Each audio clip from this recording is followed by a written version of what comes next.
My name is Sanita Reinsonen, and I work as associate professor at the University of Latvia, Faculty of Humanities, and also leading the Digital Humanities Center. And I'm also one of the organizers of this summer school. So yeah, we are very happy to greet you here in Riga. We are also very happy that it's sunshine today. We expected some rain showers, but I'm quite confident we will enjoy the weather, whatever it will be. And also, warm welcome to those who are joining us on YouTube or Facebook online. So this year, we are joined by participants from 15 countries, and I will name them: Latvia, Estonia, Lithuania, Finland, Sweden, Ireland, the Netherlands, Croatia, Luxembourg, France, Germany, Poland, Greece, Portugal, and also Ukraine. And altogether we are 65 people, at least we expect so many of us, from different countries, as we heard, also from different disciplines and different stages of our careers.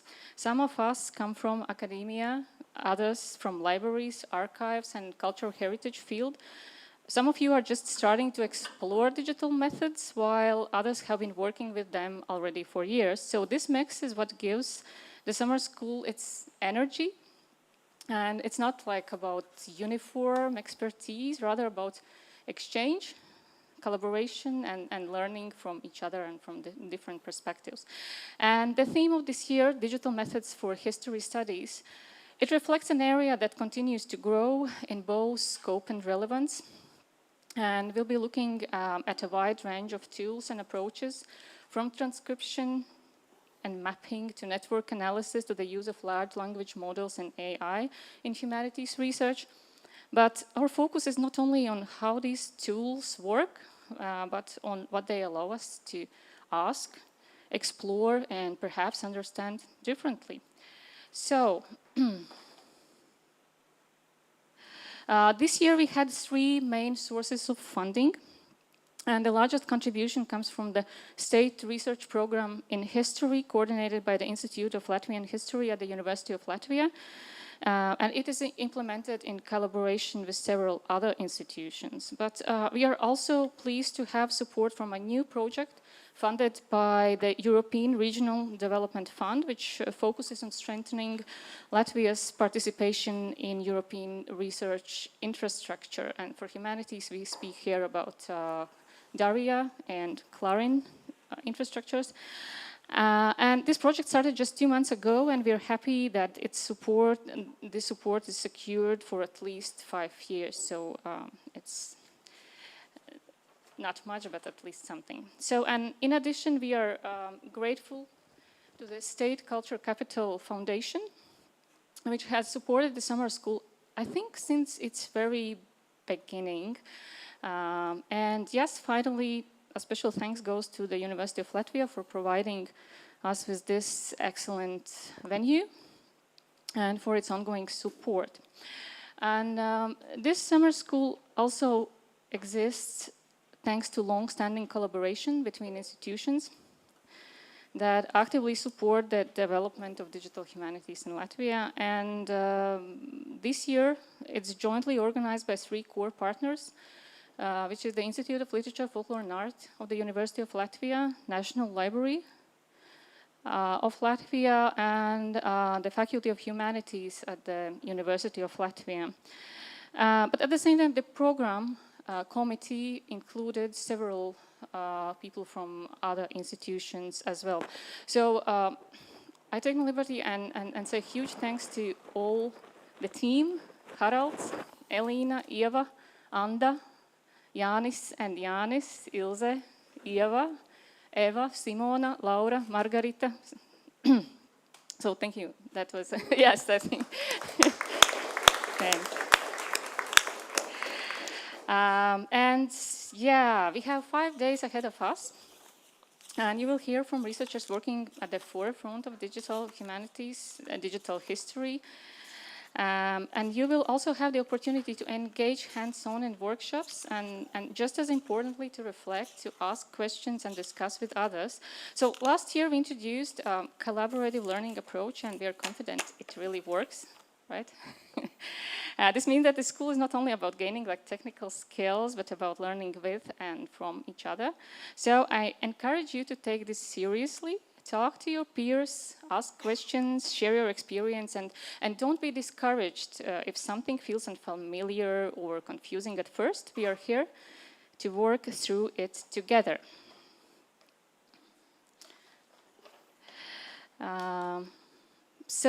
Yeah, and finally, thank you for being part of it. I'm truly looking forward to seeing what these 5 days will bring to us. And now, to officially open the summer school, I'd like to invite to the stage Professor Indra Karapetjana, Vice Dean for Studies of the Faculty of Humanities at the University of Latvia. Welcome.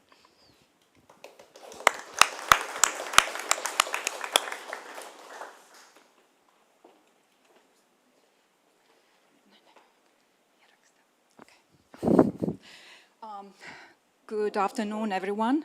A warm welcome to this summer school. I do not like microphones, so I was ready to speak without it, but okay, I understand. Fine. We are delighted. At the same time, I believe we are excited to have you all here with us today and the whole week. The large number of summer school participants actually once again proves that digital humanities is a wide-spreading, interdisciplinary field, and the rich area or range of methods it can offer actually can be used in many disciplines. I wouldn't say all of them, but most probably yes. Including history, which this summer school is devoted to. I'm sure that historians benefit from the technologies, from the digital tools, from the digital methods to analyze, interpret, and of course also present humanitarian data. Acknowledging and recognizing the importance of digital humanities, we at the Faculty of Humanities, we have established a Center for Digital Humanities run by Professor Sanita Reinsone. Although the center is quite young, it has taken the lead in advancing the field of digital humanities in the many disciplines our faculty represents, such as literary studies, folklore studies, linguistics, religious studies, philosophy, and of course, history. This summer school is one of many tangible results of the center, of the many activities it has planned, and I believe it will implement. The engaging program, which we all have read, including keynote lectures and various workshops, will foster participants' knowledge and, even more importantly, practical know-how, how to apply digital methods in practice. As a person with a philology background and as one engaged in digital humanities as a non-professional, I was especially happy to learn that one does not need prior knowledge in computing. All one needs, and we could also hear that from Professor Reinsone, is natural curiosity, interest in history, in digital humanities, in humanities. And once again, willingness to share one's knowledge, to share experience, possibly doubts, also, different, let's say, experiences. Apart from the content, Another attractive aspect which I have found in the program is the social program, especially, and I would like to quote now, a slightly educational and somewhat entertaining walking tour Argenscast then and now on Wednesday. Sounds really exciting. You should not miss it, all right, rain or sun. I would also like to wish international participants to find some time. I'm sure you have a very busy schedule, but please do find some time to enjoy what Riga offers. Its culture, history, and nature. Taking this opportunity, I would like to thank, the same as Sanita did, the organizers of this summer school. Sanita, you missed to mention your name. It was the last one, being very humble.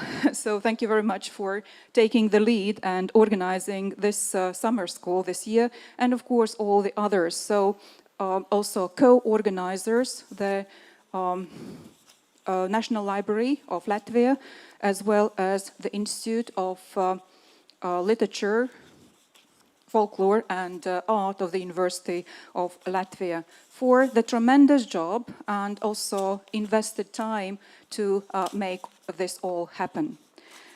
With that, I would like to finish my short welcome address and wish you an exciting and rewarding summer school experience. So thank you very much.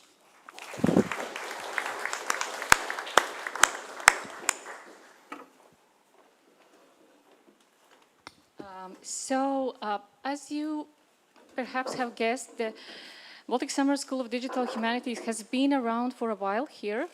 It all started back in 2018, yeah? And behind it all from the very beginning has been Anda Baklane.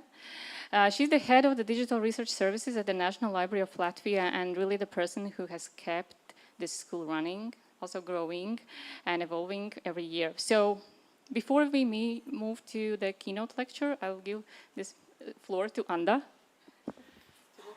Hi, everyone. Thank you. Thank you, Sanita. It's so wonderful to welcome you to this new edition of the Baltic Summer School of Digital Humanities. And for me, for the first time, it is the summer school which I can truly enjoy because I'm not the main organizer. I'm free from all these stressful responsibilities. I'm so happy to see you all here. And first, let's give a small round of applause to you students because this year, this was a competition. Not everyone enrolled in this year's program. So give an applause to yourself. Yes, thank you so much. We're so happy to get so many applications, and you and those who were chosen, they were especially wonderful. But yeah, we started 7 years back, and at the time we were 4 people, including the videographer. So there were no official positions, no tenured professor of digital humanities at the University of Latvia, no digital research services at the National Library, so no clear roadmaps, nothing. And we didn't wait for everything to be in place, we simply started with what we had. And if you look at our program over the years, it reflects the trends in digital humanities in the world and also our level of development, how we grow. And I guess interesting is this line of Python programming. So on the first year, it felt that we are not yet ready to start to learn coding. So we went just with ready-made tools. And then on the second year, we started with introduction to coding. And then gradually, over years, we added advanced courses, parallel classes for this. But for this year, we chose not to went for even deeper with learning advanced coding in Python, and for 2 reasons. One is that we are so grateful to invite this new community of historians in Latvia who were comparatively less represented in previous years among the participants. And so this year's program is so passionately focused around the topics that we hope may interest this community. So we started again, like from the basics of Python in a way. And the second reason why we took a step back from the advanced learning of coding is this trend of large language models. We started to introduce this topic already last year, and this year we continue on. And from one hand, it seems that large language models have liberated us from the need to learn coding so deeply, like just for communities such as digital humanists, because we just can like order some analysis, some visualization. Seemingly, we do not need to code anymore, but actually is not the case. And also, in the course of this summer school, we will see how the skills of coding and knowledge of large language models can be used together to achieve even more impressive results. And you cannot really evaluate the results of the large language models if you do not know Python to some extent. On the other hand, large language models help us to assist with our coding, to troubleshoot, to give us advice. So I have to get back to my notes. Maybe I forget something. But yes, in general, I'm just so very grateful to the University of Latvia and to the Institute of Literature, Folklore of Art to moving forward this initiative with such grace and enthusiasm. It's so beautiful. And dear students, I can promise you, you are in very, very safe hands. And I just wish you to enjoy this week and wish you great success in your learning. And let's meet later on. Also, I will be helping my colleague Valdis Salaspurāns with the workshop that will be dedicated to AI and Python. So let's meet again, and good day to you all.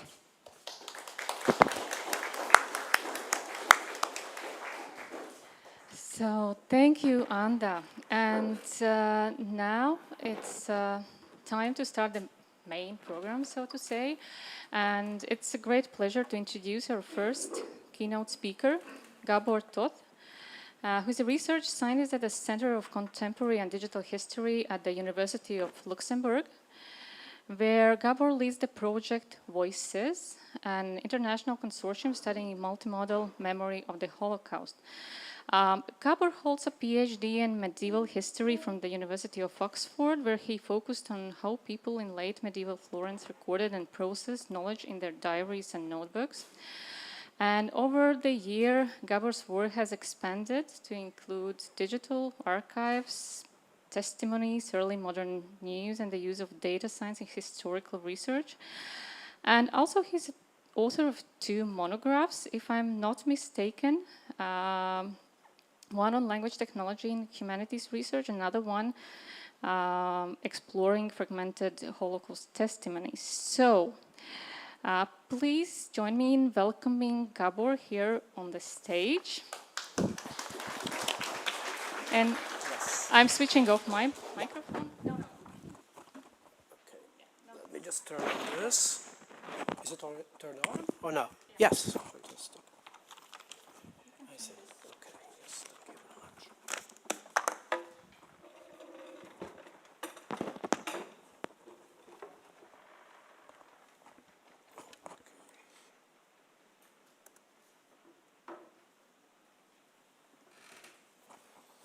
Okay. So is the microphone working? Fine, yes, I hope. Okay, so good afternoon, ladies and gentlemen. Thank you very much for this wonderful invitation. It's an absolute pleasure to be here in Riga and to contribute to the Baltic Summer School in Digital Humanities. Now, the title of this lecture today is Fragments from the Past. And I would like to start this lecture with a fragment, with a memory fragment.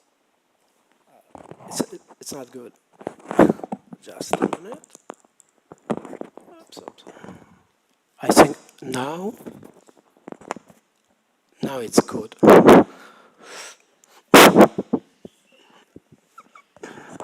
It's still not good. It is now. It's okay. Okay, we can read. Okay, so I would like to start this lecture with a memory fragment, and what we will hear is the recollection of Kristallnacht through the eyes of an 8-year-old boy. And his story has profoundly impacted me, and it also summarizes what we will talk about today. And this is realigning the fragments from the past. It's better to use that one. Yeah, okay. Yeah, okay. I just need to disable this one, right? Just need to remove it. And that's it. Oops. Okay, that's great. Yes. Yeah, okay, it's better. I'm sorry about this. Okay, so let's start to listen this memory fragment. And so later in the year, of course, the November pogrom took place. Sorry, I'll just take the volume a bit down. Okay, good. And so later in the year, of course, the November pogrom took place. What is your memory of that in Oberhausen? I've forgotten it for many years. And then one day I was preparing a talk, which was on my inauguration as president of the college. And I showed the talk to my son, and he said, you know, this is a nice talk, but there's nothing to do in here. Don't you remember anything that motivated you? Then suddenly a memory came back to me of the Kristallnacht. And then I pieced it together because it started the night before, and there was beating on our doors and windows, and no one actually entering the house. But it was a very frightening thing. It woke me up.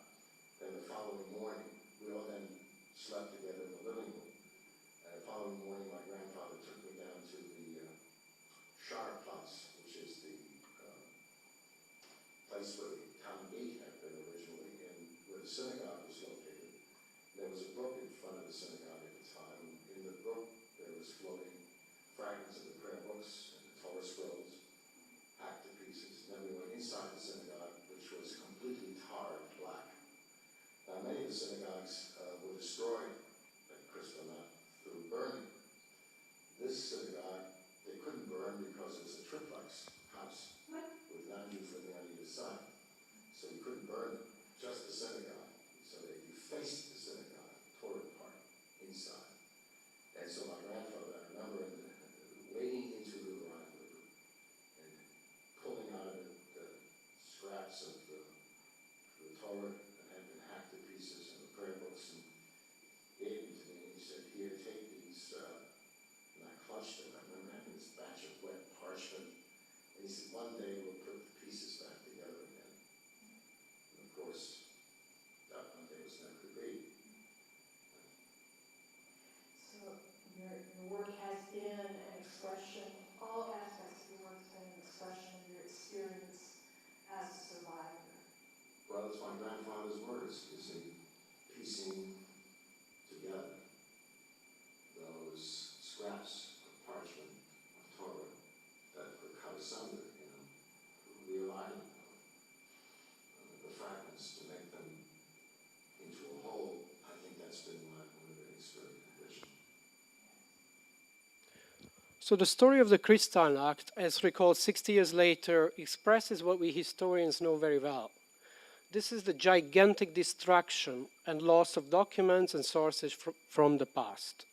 Today, it is impossible to estimate what percentage of those documents that once existed have survived.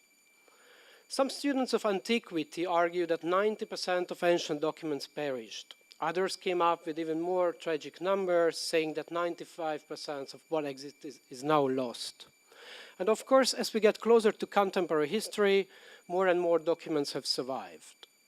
Nevertheless, we can agree on one thing. What we historians do is piecing together the surviving fragments, realigning them and making them into a whole again. And when we piece together these fragments, we are constantly exposed to the most fundamental challenge of our profession, and this is missing records. To explain what the challenge of missing records means, an old professor of history used to say to his students, "It would be good to know the length of the shoelaces that the French wore during the early modern period, but if records are missing or incomplete, to put it in another way, if a historian could travel back in time to early modern France to measure shoelaces, what would he find out? How long were they? Now, time travel to measure shoelaces must sound as absurd as inquiring into records that do not exist. The anecdote highlights it is hardly possible to glean knowledge from these records. What is lost is the ultimate limits of historical inquiry.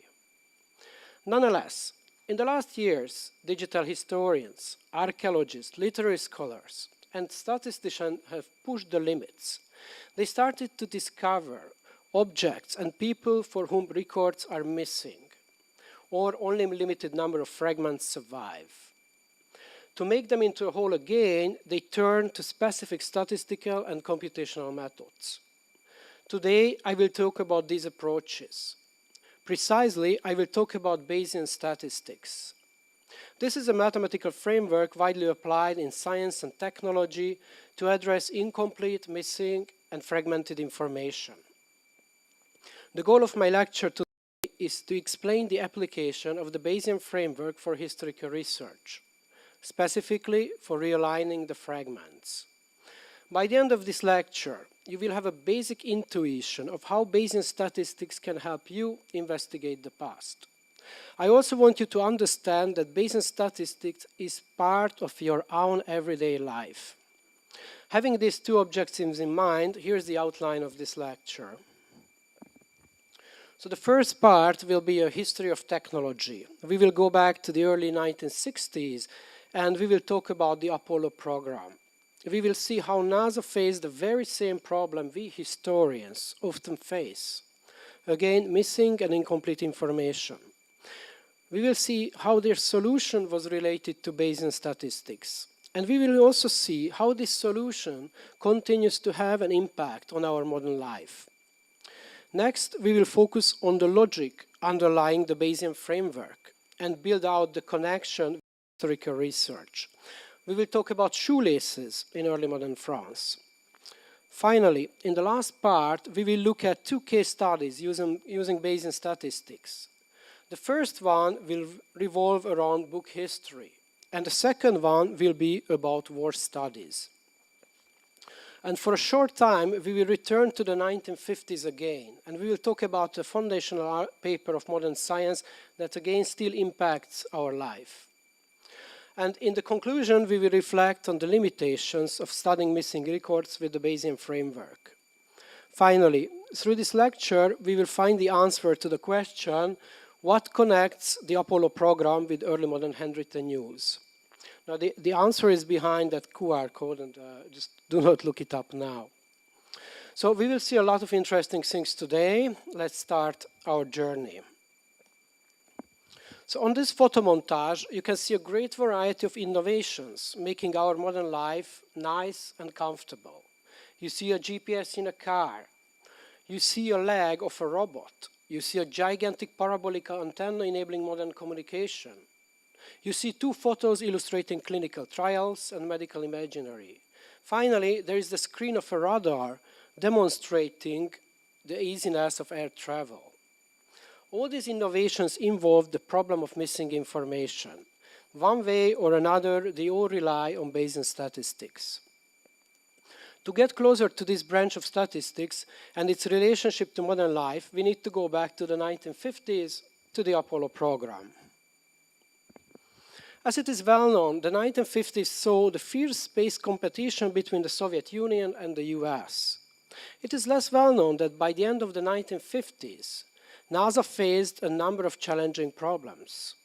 And one of them was the so-called guidance problem. It's easy to understand it. How do you navigate a space shuttle in a highly unusual and remote environment? The space shuttle has sensors. These sensors send signals about the position of the spacecraft, but the signals are fragmentary, missing, and quite noisy.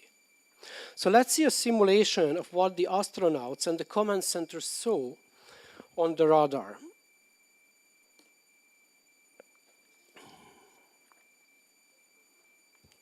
Oops, it started. Oh yeah, okay. You can see that on the radar. It's not very visible, I guess, but you see the green dots there. You can see that on the radar, the space shuttle pops up everywhere. There is a lot of wobbling going on. Now, as next step, yes, we can connect the fragmentary information to form a trajectory. But the result is even worse. The space shuttle is just zigzagging all over. So we can also add the real trajectory of the space shuttle, and that will appear in a second, the purple line. Just it's not very visible on this screen. And then now you can see how much the information available to the command center was noisy and fragmentary. So then how do you navigate the space shuttle? How do you know the position and the velocity of the spacecraft? Sensors are never accurate. Even today, they miss a lot of information. So the person who was tasked to lead the research group tackling the guidance problem was the NASA engineer Stanley Schmidt. And things didn't go very well for his research group. They were not finding the solution for the problem of fragmentary and noisy information coming back from the spacecraft. And one day, in 1960, they had a visitor, a young MIT graduated engineer. The visitor was named Kalman, Rudolf or Rudi Kalman. And in 1960, Kalman published an obscure paper. Apparently, he had a lot of difficulty to have his paper accepted. Kalman presented his obscure paper to Schmidt and his research group, and the rest is history. So let's listen to an oral history interview with Schmidt, and let's hear what happened at this presentation and afterwards. I'm sorry. It's again.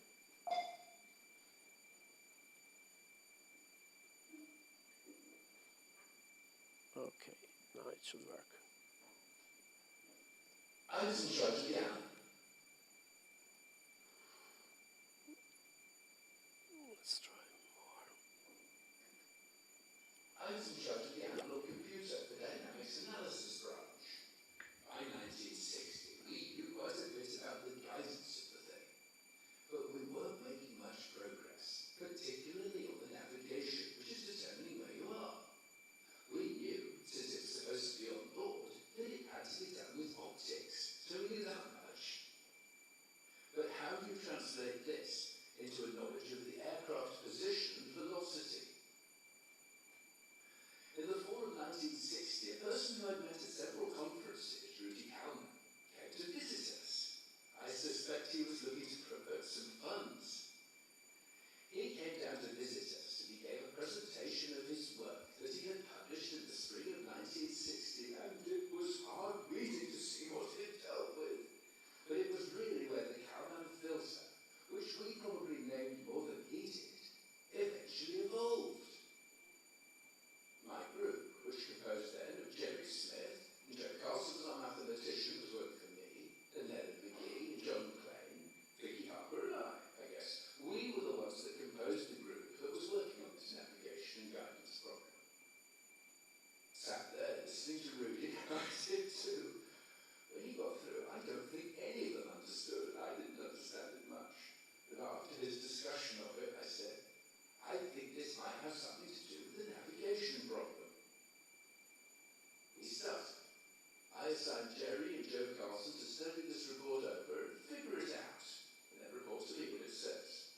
They studied it over all right, but they didn't figure it out.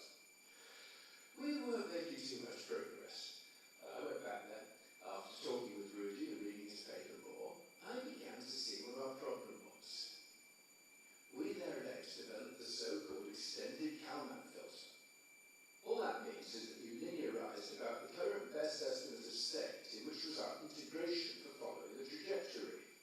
That was kind of simple. All of the things thinking back in it were kind of simple. But taken together, it was quite a step. We had then met with Rudy in December or something like that, 1960. By the following summer, I had Jerry give a presentation on navigation and John McLean a talk on guidance at Stanford. One of the mathematicians that I'd taken the course from, statistics, came up to me afterwards. You made a tremendous discovery. I told him that I didn't do anything. I just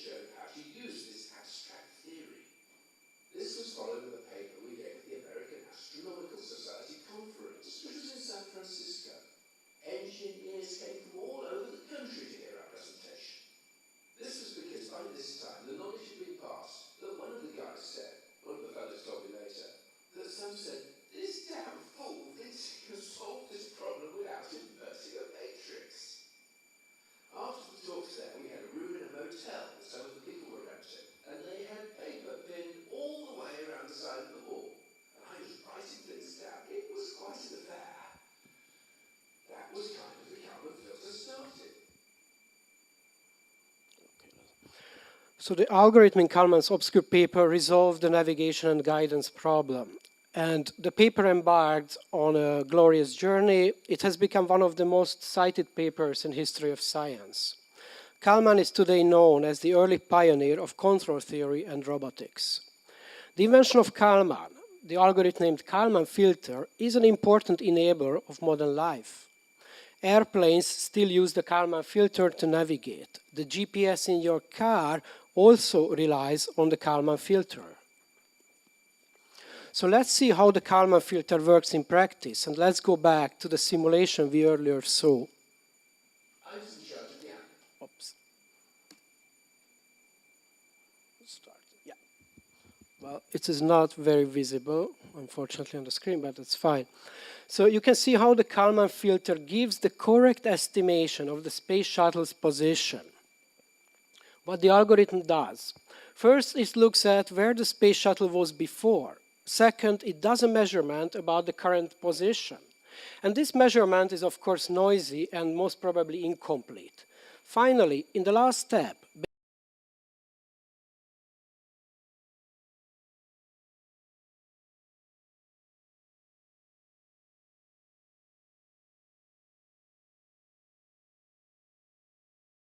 along its trajectory.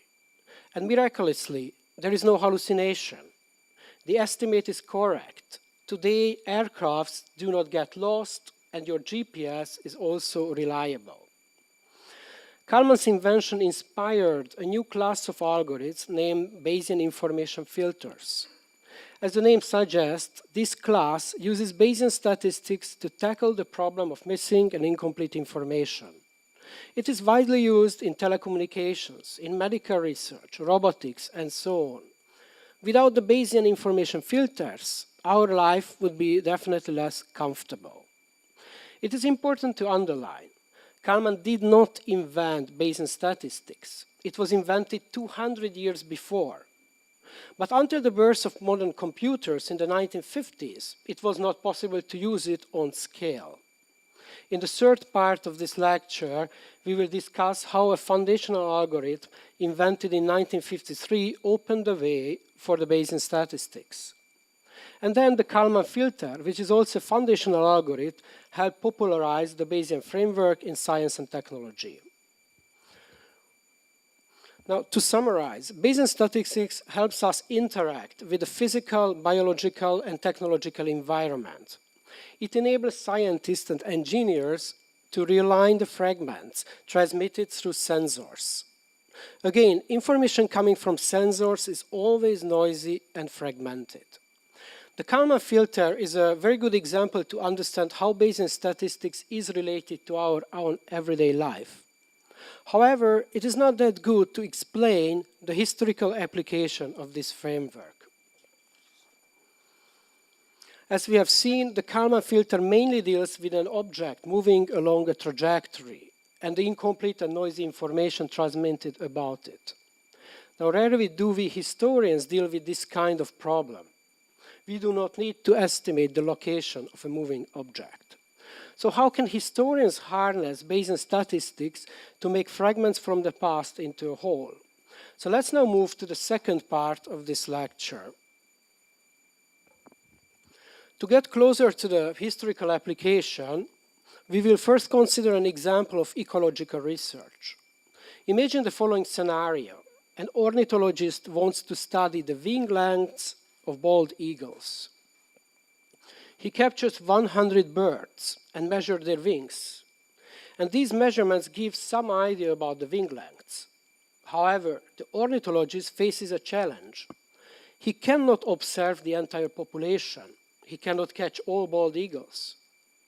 Records of the entire population will always be missing. And the ornithologist can only rely on small and incomplete samples, which are just fragments of an entire population. And then here is the $1 million question. Given some incomplete samples, how to derive information about an entire population? How to realign the samples and make them into a whole? These questions resonate with the difficulties that historians often face. So let's see an example. In early modern Europe, there was an intense circulation of handwritten newsletters. Before printed newspapers, court officials, merchants, and aristocrats read these manuscript newsletters to remain up to date. However, most of the once extant handwritten news sheets are now lost. Today, historians can study the entire corpus, or population, as statisticians would say, of handwritten newsletters only through those small samples that survive in different libraries and archives. But these samples are incomplete. They are just fragments of a lost whole. And generally, this is a very frequent problem of historical research. Small incomplete samples survive, and most of the original records are missing. Bayesian statistics offers a solution to the sample problem. As such, it helps us to address missing records. Now, at a first glance, the Bayesian solution seems to be deceptively simple. I'm outlining it with reference to the diagram used to explain the Kalman filter. The Bayesian solution has three components. The first component is the prior knowledge about a population of missing records. There is nothing new under the sun. Even if records are missing, there is usually some scholarship available. In the Bayesian framework, the knowledge that is already available is called the prior. The second component is the sample. For instance, a researcher goes to an early modern family archive and he discovers a pile of handwritten newsletters. The Bayesian framework brings the two components, the prior and the sample, together. And then it produces an insight into the population of missing records, given what had been already known and what has been newly discovered. And the new insight is called the posterior.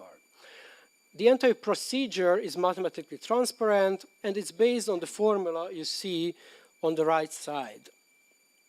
Now, I guess this is the point when you have all more questions than answers.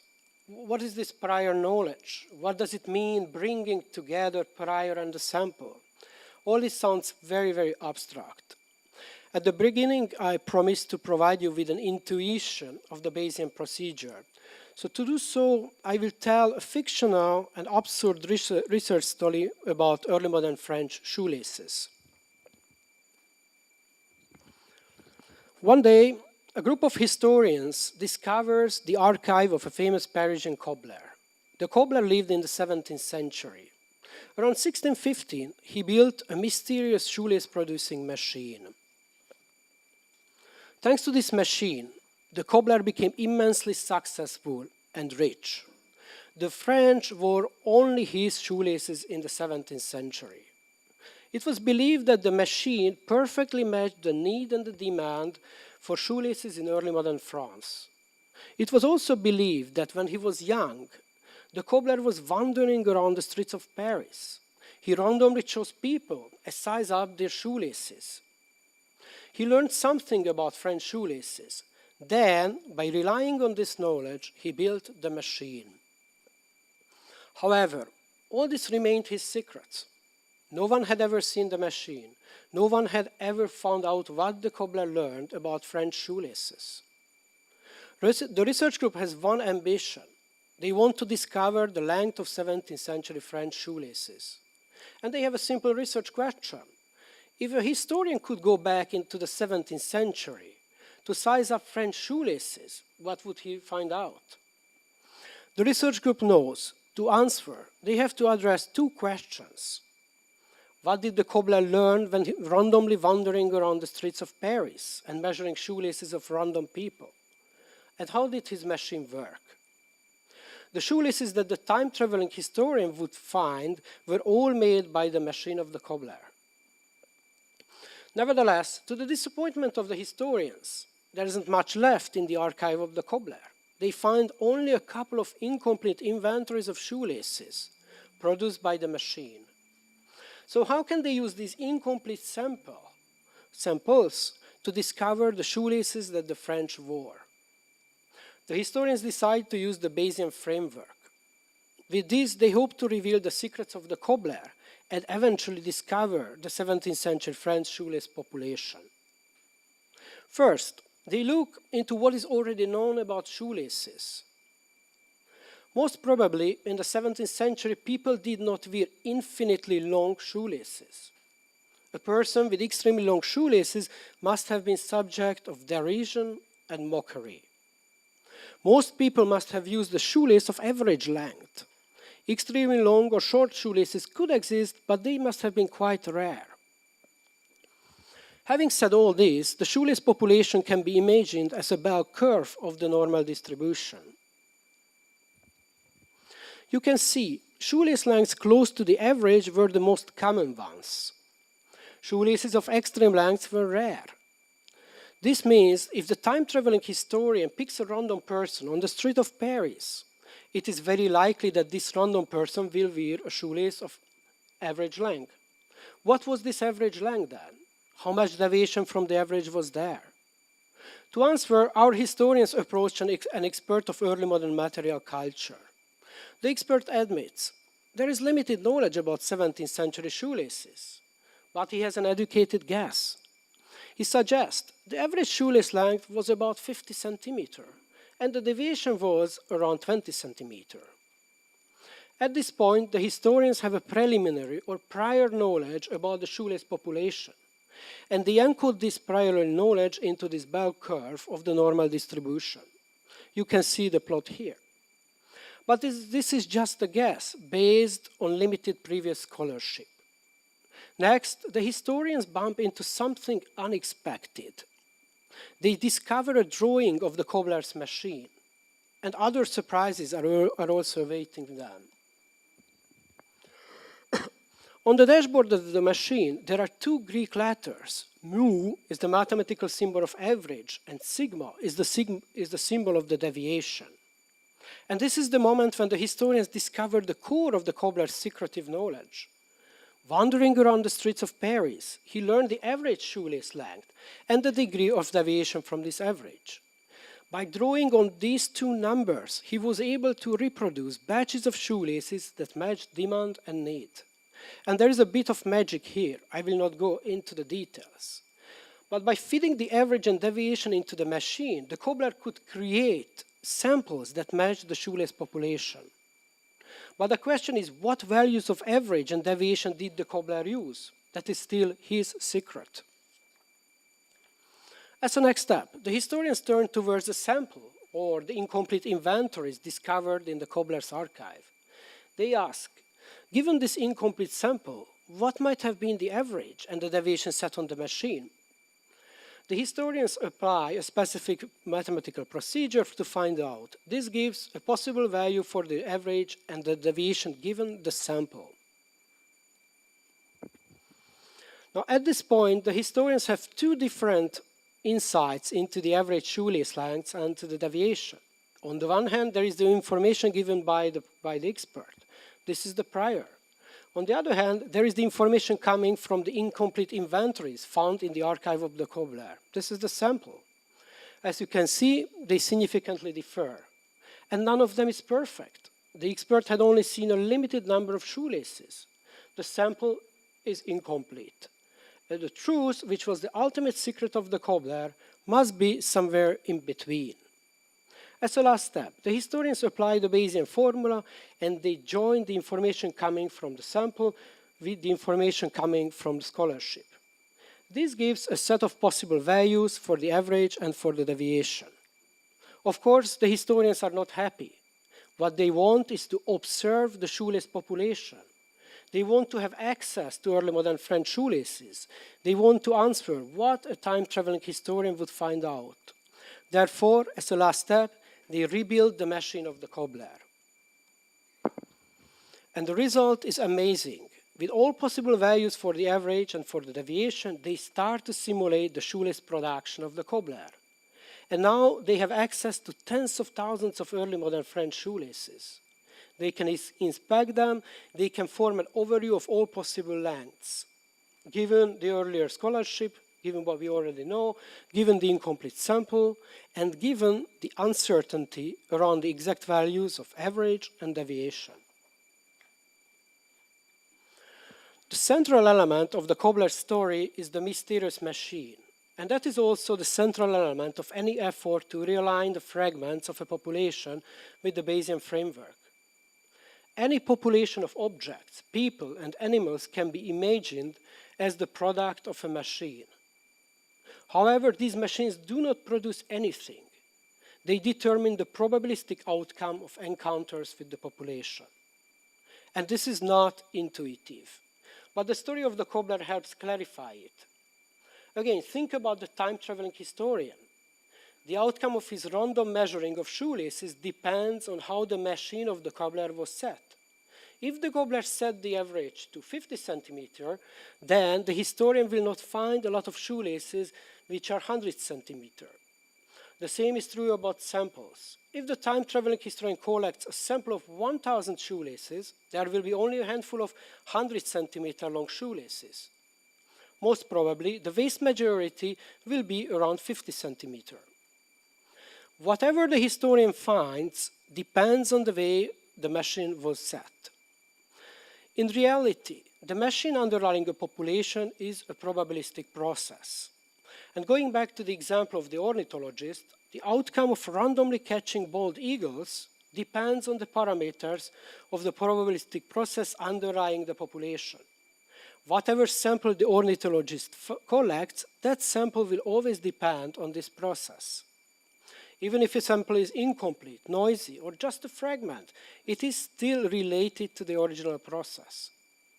The Bayesian framework exploits this relationship, and it offers a way to back-calculate the possible parameters of the probabilistic process. Finally, once we know these possible parameters, we can computationally run or simulate the process and recreate the population. Now, bear in mind the double quotation mark I use with the word recreate. In the conclusion, we will return on this. And we will shortly talk about the algorithm enabling the computational simulation. And do not forget, the result is not the ground truth. It always carries uncertainty. And this brings us to the next part of this lecture. So next we will look into two case studies of how historians and the statisticians use the Bayesian framework to address missing information. The case studies will show that in reality, practitioners use multiple probabilistic processes. They also model change over time or the impact of external factors, which I did not include into the story of the cobbler. So the first case study we will look at is about book and publishing history. And it is based on the paper Reassembling the English Novel by Alan Riddle and Michael Bettencourt. Throughout the 19th century, there was a publishing boom in England. Tens of thousands of new novels were published. The modern publishing industry was born, and novel writing became a career for women and men. Nevertheless, the exact number of new novels published is unknown. Existing catalogs and bibliographic records are incomplete. Similarly, the share of female and male novelists contributing to the publishing boom is not known. The heart of the matter is that when we look at the so-called literary canon of 19th century novels, male authors overwhelmingly dominate. But what might have been the gender distribution of those novelists who published new books in the 19th century? How did this change over time? Again, the problem is that existing records are incomplete. Information about the population of novelists and novels and novelists is fragmentary. The goal of Riddle and Bettencourt was to estimate the number of new books published in the 19th century, including the gender distribution of the authors. To achieve this, they brought together various computerized bibliographic records to use them as samples. They also consulted an expert to set up a prior knowledge about the population of new books published. Finally, they worked with a key assumption. The number of new books published was steadily increasing over time, but with deviation. In certain years, there were more new books published. In other years, there were less new books entering into the market due to war, epidemics, economics, and so on. So they worked with two probabilistic processes. One was modeling the growth rate over time, and the other one was modeling disruption. So let's see the results. According to the model of Riedel and Bettencourt, before 1840, there was a modest growth in the number of new books published. Then, between 1840 and 1855, there was an abrupt and so far unexplained acceleration. When we look at this plot, it is very important to recognize the uncertainty it carries. For instance, we do not know the exact number of books published around 1900. It must be somewhere between 1000 and 2000. Most probably, it was around 1500. The gender distribution of 19th century English authors is particularly interesting if compared to the literary canon. The canon suggests around 70% of the authors were male. In reality, this must have been much lower. According to the estimate of Riedel and Bettencourt, the share of male authors was somewhere between 40 and 60%. To sum up, the study by Riedel and Bettencourt illustrates how multiple probabilistic processes can be used in combination with insights from scholarship. So the next case study we will talk about is about war studies. And it's not by a historian, but by the statistician Colin Gillespie from the University of Newcastle. His paper addresses the casualty rate of the American Indian Wars.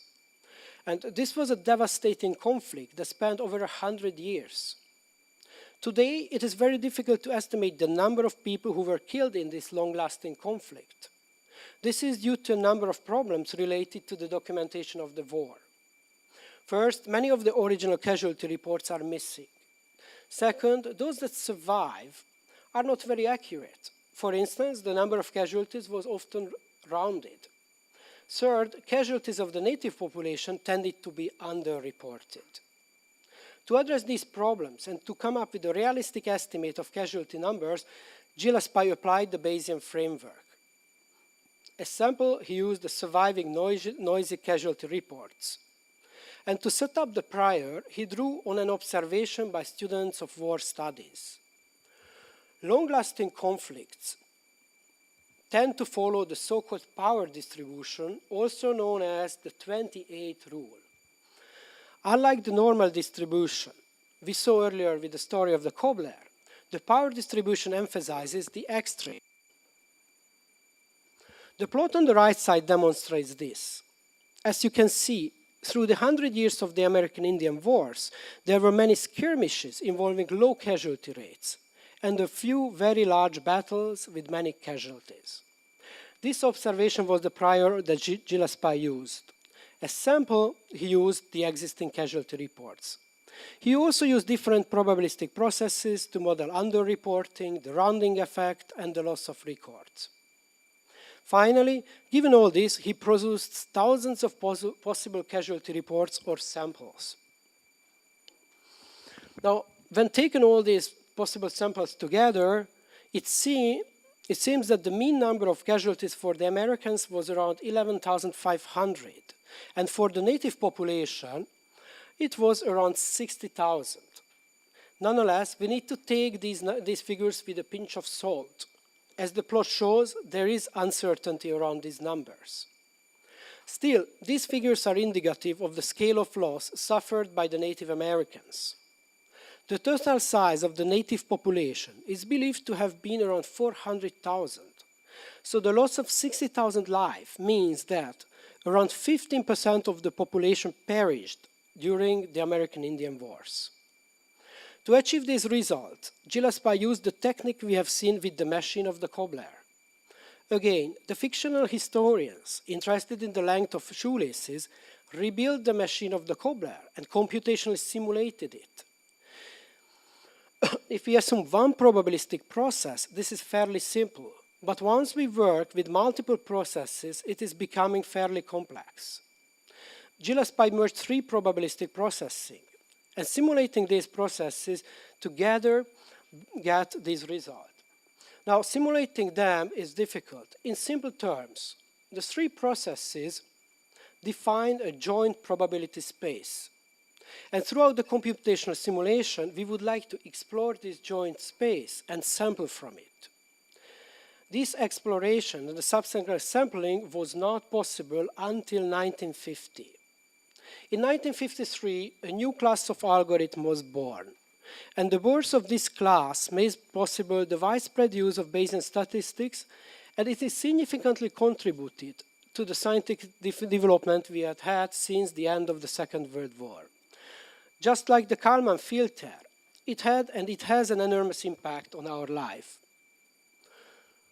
The class of algorithms that was born in 1953 is called Markov chain Monte Carlo, or MCMC. To illustrate its role in our life, I asked our clever friend to help me create this word code. It speaks for itself. MCMC is just everywhere. MCMC, or Markov chain Monte Carlo, is actually the combination of two things. Taking it simple, Markov chain is a mathematical technique to construct a complex probability space. Monte Carlo methods is another class, which is actually described as random walks or random sampling. And Monte Carlo methods were developed by Stanislav Ulam and John von Neumann after the Second World War. And to give you an intuition of how MCMC works, consider the following case. You move to a new city. First, everything is strange and alien to you. You do not know the city. But after 6 months living there, you will feel at home and you will say, well, I know this place. The important thing is that to know a place, you do not need to discover every corner and every street. Just by walking around randomly, sooner or later, you will get to the point when you say, I know this place. MCMC does the same thing. It initiates many random walks in a probability space. Then it very quickly gets to the point that it already knows that space. Finally, it is able to draw samples that are representative. Now, instead of going into further details, let's meet the people who developed this MCMC and the people who were the real cobblers. Now, not surprisingly, Markov chain Monte Carlo was invented in Los Alamos as a byproduct of the Manhattan Project. And this is not surprising because Monte Carlo methods were also developed there by von Neumann and Ulam. The original paper, which you can see here, is peculiar for a number of reasons. First, because it was not developed by computer scientists, but by physicists and a mathematician. Second, it was written by two couples, the Tellers and the Rosenblatts, and by Nicholas Metropolis. The original algorithm is named after him, and it is called today the Metropolis algorithm. Finally, some of the authors never ever published anything else than this paper, while others became famous on their own right. Teller is known as the father of the hydrogen bomb, and Rosenblatt was an influential plasma physicist. Just as Kalman, both Rosenblatt and Teller were awarded the National Medal of Science, the highest scientific recognition in the United States. Now, to summarize, through the tale of the cobbler, we see how a population of missing records can be thought as the product of a machine or a probabilistic process. We also saw that the Bayesian framework enables us to explore the parameters of the process. And we said that we can computationally simulate a process and create many possible samples of the population. Through the case studies, we saw how this procedure takes place in practice and what results it can bring about. Finally, we saw how a foundational class of algorithms, the Markov chain Monte Carlo, underpins simulation and the drawing of possible samples representing a population of missing records. Now, after this long journey, we arrived to the moments of conclusion. And I think now you start to understand how the pieces of this montage are actually connected to each other. You see the space shuttle of the Apollo program. You see an extract from an early modern handwritten newsletter. You see the lady, an early modern aristocrat who was an avid reader of handwritten news. Finally, you see the fragments of a city after the Second World War. These fragments illustrate destruction. They also illustrate the fate shared by von Neumann, Ulam, Teller, Kalman, and the 8-year-old boy recalling his grandfather's words. They were all born in Europe, and they all had to flee for the very same reason. And they all saw the destruction of their home countries. And then they all contributed to addressing missing information. And to be fair, the scientists affiliated with the Manhattan Project also contributed to the spectacular destruction and loss in history. What links the pieces of the montage together is missing, incomplete, and fragmented information. We saw that this is a problem that connects computer science, technology, and history.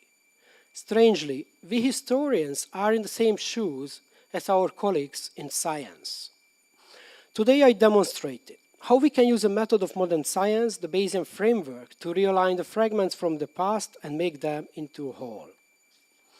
In my short conclusion, I want to point out the limitation of the Bayesian discovery. There is a temptation to believe that the Bayesian approach can recover or recreate missing or incomplete records, and this is not the case.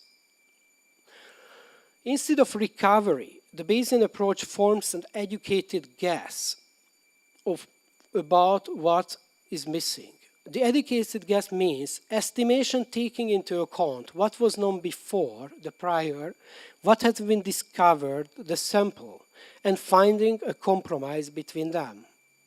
And this is not new. Historians have been applying reasonings that finds the truth in the middle ground for a long time. As a novelty, the Bayesian framework offers a mathematically rigorous reasoning process to find the middle ground. As the story of the cobbler demonstrated, the middle ground is not a single truth. In the Bayesian framework, the truth is understood as a set of possibilities featuring uncertainty. The Bayesian framework is also transparent about the conditional nature of its truth. It emphasizes that the educated guess about missing records is true given only what we had known before and what we discover. The Bayesian framework is therefore not an objective recovery of what is missing. There's also a temptation to believe that the Bayesian approach can break the silence or the archival silence of the voiceless, of people who did not leave records behind. And this is mistaken as well. With the Bayesian approach, we can gather insights into missing records about the voiceless. But the insights based on records by those who silence the voiceless cannot be equated with their experience or their voice. And generally, the Bayesian approach can be applied only if some records are available.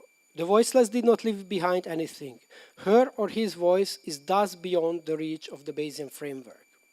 Finally, the mathematical rigor is not only an advantage, but also a limitation. The Bayesian approach can be applied to study historical phenomena that are quantifiable. Number of books published in a period, number of people who perished, amount of taxes paid, and so on. However, historians often deal with phenomena, such as the voice of the voiceless, that are not as quantifiable as the length of shoelaces. The Bayesian framework is a new tool for historians, one that supports the data-driven discovery of missing records. Nonetheless, the story of the Persian cobbler is a warning that it has serious limitations. And finally, before closing, another warning. Today we talked about two foundational algorithms of modern science, the Kalman filter and the Markov chain Monte Carlo. What is making these algorithms timeless? Why are we using them 70 years after they were invented? Well, I do not have a definite answer, but I guess there are three reasons. First, these algorithms are mathematically transparent. Second, they do not hallucinate.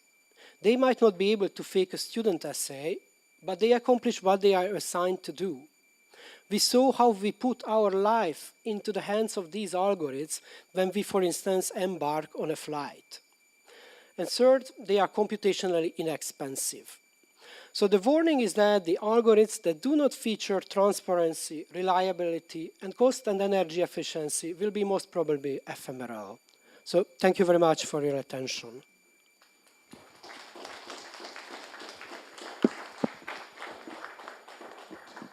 Thank you, Gabor. So now we will start a questions, reflections, answers session, but we have one microphone.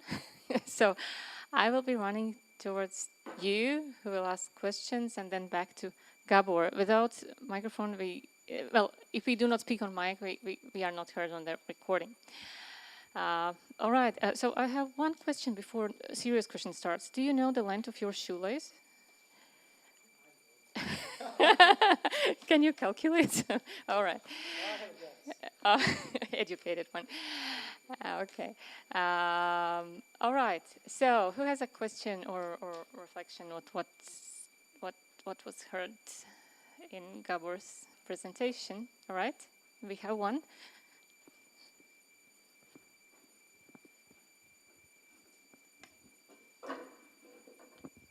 Hello. I have one comment and one question. So first of all, thank you for this very interesting presentation. And while we have heard a lot about the Leishu population, I would like to ask if there was not a possibility to communicate any museum where, I don't know, the ancient shoes of the specific period were saved and measure them, because I think that sometimes what museums and not at the archives, it's of course, but museums can provide the real artifacts which can give the most precise information probably. And another thing is what the biggest question I think I had in the moment. If we have only few data, and because of them, we make a prediction.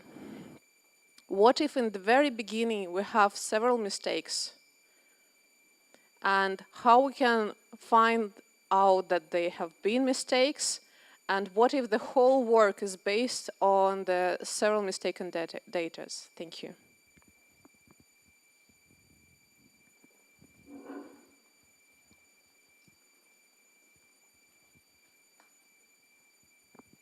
Yeah, so thank you very much for these two questions. So as to the museums, no, I haven't asked any museums. I haven't even looked up the length of shoelaces. And there is a reason for that, because this is an absolutely fictional tale. It has nothing to do with the reality. And I use this tale, there is a reason why I use this tale, because if I work with real historical problems and if I start to explain them, that would have brought an enormous sometimes ideological, sometimes historiographical baggage. And this baggage can be very distracting. And instead, here with this small tale, I really wanted to focus just on the problem. And I wanted to kind of change the problem so that I can explain it very well. So that's why this is an absolutely fictional tale, has nothing to do with reality. As to the second question, predictions. So yes, there are, or you are asking, I think, about validation. How do we validate the results? How do we make sure that we don't come up with fake answers? So yeah, there are some basic techniques to validate. For instance, one of them is called sensitivity analysis, which looks into the relationship between the prior and the data, and how to which extent they actually influence the final outcome of the process. But in reality, that's one of the big problems with Bayesian approaches, that we can never validate these things with absolute confidence. I mean, there is no way to go back and measure the shoelaces, count the number of people who perished, and so on. So validation is an enormous problem. But as I said, this is not about finding out the ground truth as it was. It's more like working with what is already available and bringing them together in a transparent way that is mathematically sound.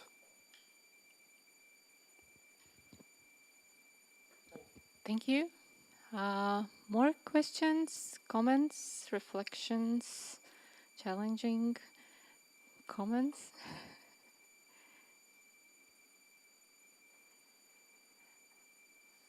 All right. Yeah, Harald.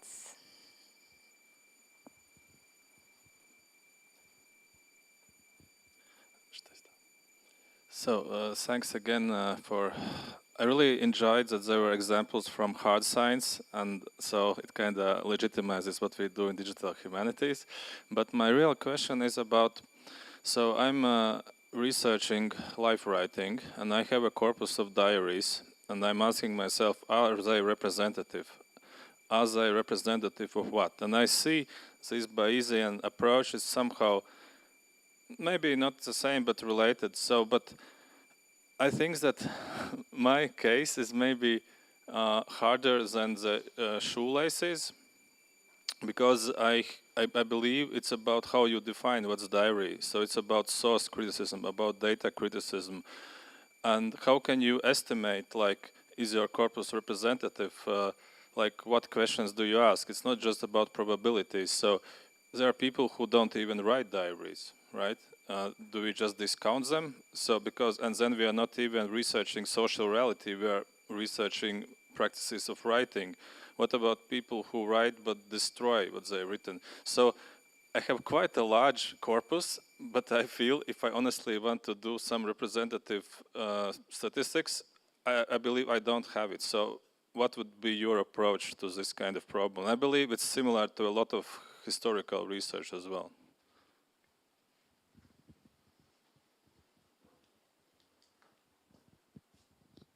Yeah. So thank you very much. So I don't know what you exactly study in these diaries, but if you're, let's say, if you're studying the experience of these people, then Bayesian statistics cannot help you, because that's not, because experience is not something that is quantifiable. So that's really important. We work only with quantifiable features.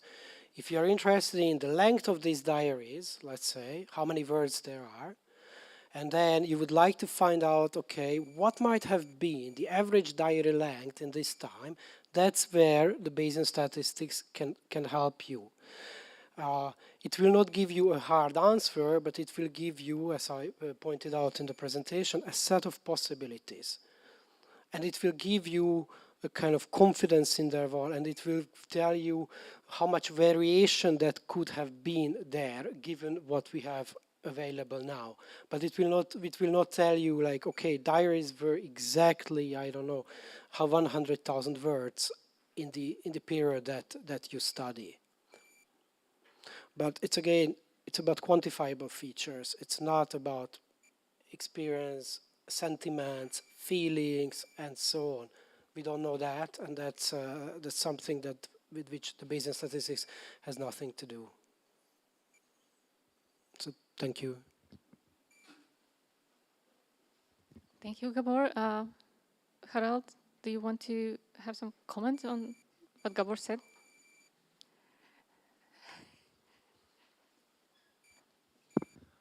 Well, the easiest temptation is to agree with you that it's not so easy to research the experiences because they are personal. But then on the other hand, what we see with natural language processing, communities, they're trying to do it all the time. They're trying to measure sentiments. So I kind of see that you might want also to measure something in diaries, not just length, but something in it. But I see when I properly want to do it, it's really hard. I'm having a really hard time saying what exactly I'm getting in the end, and is it a real result, or just because it happened to get into this collection. So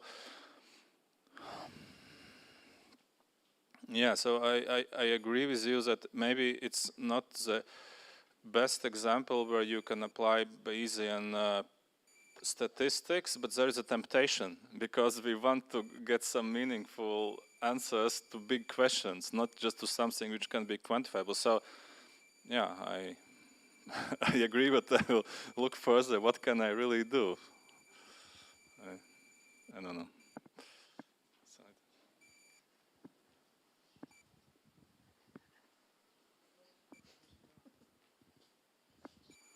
So you also mentioned the word temptation, and I included that into this presentation because around 2 years ago we started to we had a call for papers for an edited volume on data science and history, and then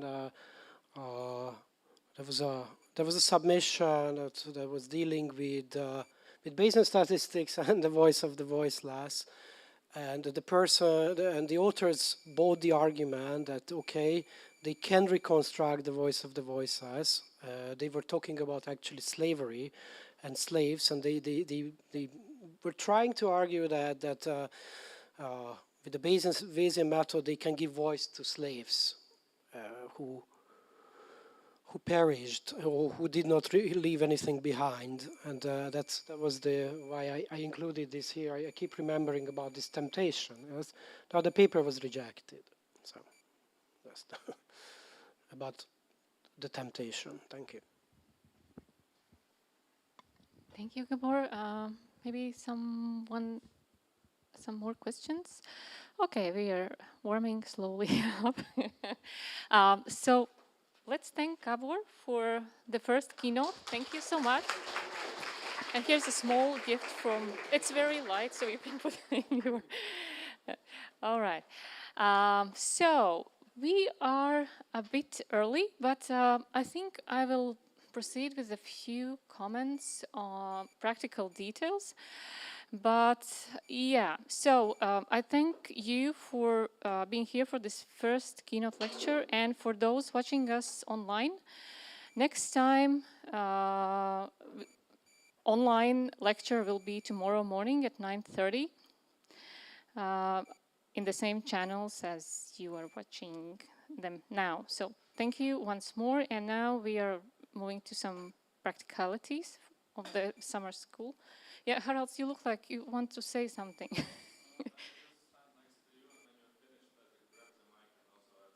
All right, nice. How do you get help from us when you need something? So all the people that are behind the organizing and organizing team have yellow lanyards, all right? So anyone with yellow disc, you can ask for anything you need, and we will try to help you.